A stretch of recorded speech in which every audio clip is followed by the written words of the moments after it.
मनीष हमारे साथ जुड़े हुए हैं। मनीष, हम आपसे बात कर रहे थे क्योंकि हम लगातार न्यूक्लियर साइट्स की तस्वीरें भी दिखा रहे हैं, सैटेलाइट तस्वीरें हैं, जिससे साफ पता लगता है कि किस तरह से पूरे का पूरा एक कॉम्प्लेक्स है, इस कॉम्प्लेक्स के ऊपर हमला किया होगा। जैसा आप बता रहे थे B-2 बॉम्बर्स के बारे में, अब ये जो B-2 बॉम्बर्स हैं करीब करीब 50,000 30,000 फीट की ऊंचाई पर उड़ते हैं, तो इतनी ऊंचाई से सटीक निशाना लगाना कैसे मुमकिन होता है?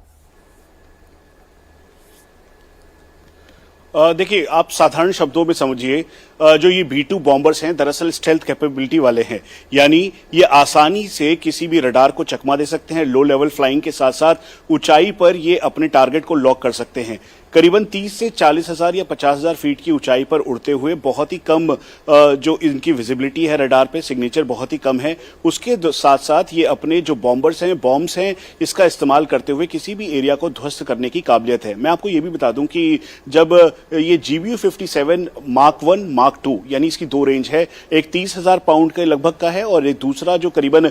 50,000 पाउंड के लगभग का कहा गया Mark 1 और Mark 2 के तौर पर, उसका अभी तक टेस्टिंग कभी नहीं हुई थी। अमेरिका ने इस बात का क्लेम किया था कि उनके पास बंकर बस्टर के तौर पर एक इन डेप्थ बॉम्ब है और इसका वो इस्तेमाल इन फ्यूचर करेगा। लेकिन जैसे ही B-2 बॉम्बर्स की तस्वीरें सामने आई, ये बताया गया कि गुआम के बेस पर अब ये जो व्हाइटमैन बेस एयरफोर्स बेस है,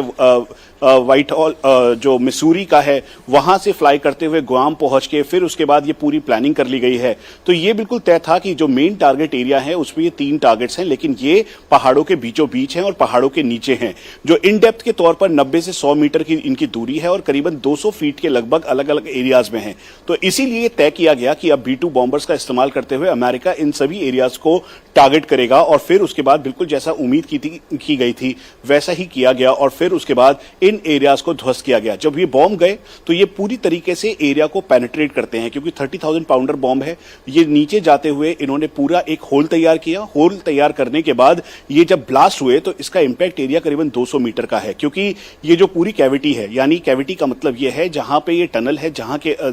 जिसके अंदर फॉर्दो के अंदर या फिर जो दोनों और नतांज और इस्फहान दोनों साइट्स हैं, वहां पर जो ऑयल फ्यूल था वो एक जगह था, दूसरी जगह जो नतांज का एरिया है वहां पे इनके आर्सेनल यानी जो हथियार हैं इस समय ईरान के वो थे, और तीसरी जो इंपॉर्टेंट, सबसे ज्यादा इंपॉर्टेंट फॉर्दो, जहां पे न्यूक्लियर एसेट्स ईरान तैयार कर रहा था। इन सभी एरियाज को एक एक 100 समझ के टारगेट किया गया और टारगेट करने के बाद बॉम्ब किया गया। और बॉम्ब करने के साथ जो तेज धमाका है उसकी लपटें आपको दिखाई दे रही होंगी, जो हम अपने दर्शकों को दिखा भी रहे हैं टीवी पे कि वो लगातार, वो ईरानी मीडिया भी इस बात को कंफर्म कर रहा है। जो हमारे सोर्सेज है ईरान में वो ये कह रहे हैं कि अमेरिका ने शुरू किया है, इजराइल ने शुरू किया है, अंत हम करेंगे। यानी क्या ईरान इस पे चुप बैठेगा? इसी पर अब सबकी नजर है। और शायद यही वजह कि इस वक्त माइकल रूबिन जो अमेरिकी डिफेंस एक्सपर्ट है मनीष, उन्होंने अपने एक सवाल जो उनसे पूछा गया था उस पर उन्होंने जवाब दिया कि डोनाल्ड ट्रंप क्या कहेंगे ये तो कहना बहुत मुश्किल है, लेकिन फिलहाल अगर बात की जाती है ईरान की, तो ईरान के लिए अब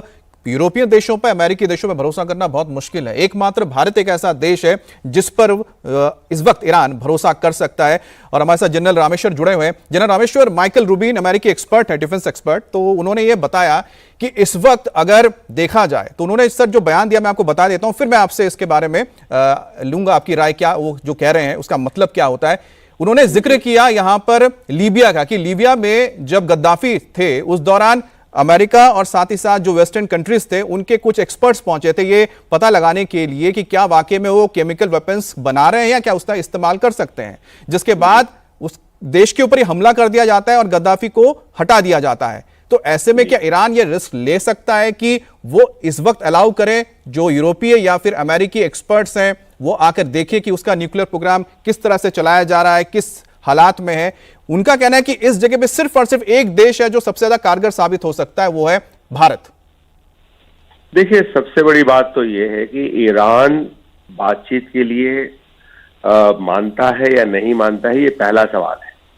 और जो बातचीत में सुन रहा था उनकी अमेरिकन असेसमेंट भी यही है कि इस हमले के बाद ईरान को बातचीत के लिए मेरी समझ से जो है मान लेना चाहिए, क्योंकि अगर उसको अपने देश को और बर्बादी से बचाना है तो उसको इस बात को मान लेना चाहिए। क्योंकि अगर वो बातचीत की लिए नहीं राजी होता है तो इसका क्या मतलब ये होगा कि वो अमेरिकन एसेट्स को अगर वो हमला करने की कोशिश करता है तो वो जो है अमेरिका को फिर एक तरह से ब्लैंक चेक दे देगा कि अमेरिका जो है फिर ईरान के ऊपर जो है कंप्लीट अपनी बमबारी करके ईरान को बिल्कुल ध्वस्त कर सकता है। मुझे नहीं लगता कि ईरान को ऐसा करना चाहिए, पहली बात। दूसरी बात यह है कि ईरान को यह भी सोचना पड़ेगा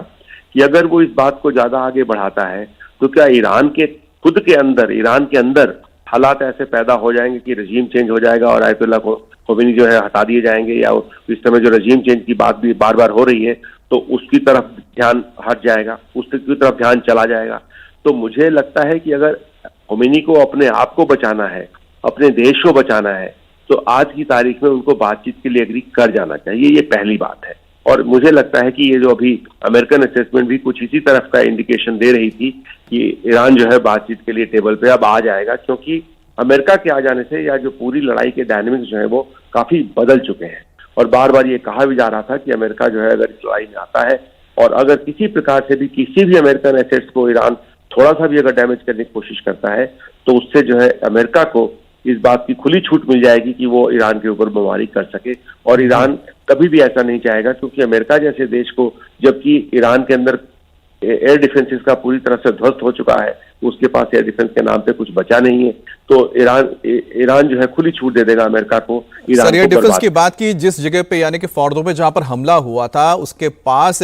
क्वाम करके जो एक शहर पड़ता है, उसके तमाम जो एयर डिफेंस सिस्टम थे वो एक्टिव हो गए थे। उसके बाद उन्होंने बताया जाता है कि फायर भी किया था, लेकिन वो कारगर साबित नहीं हुए और आखिरकार जो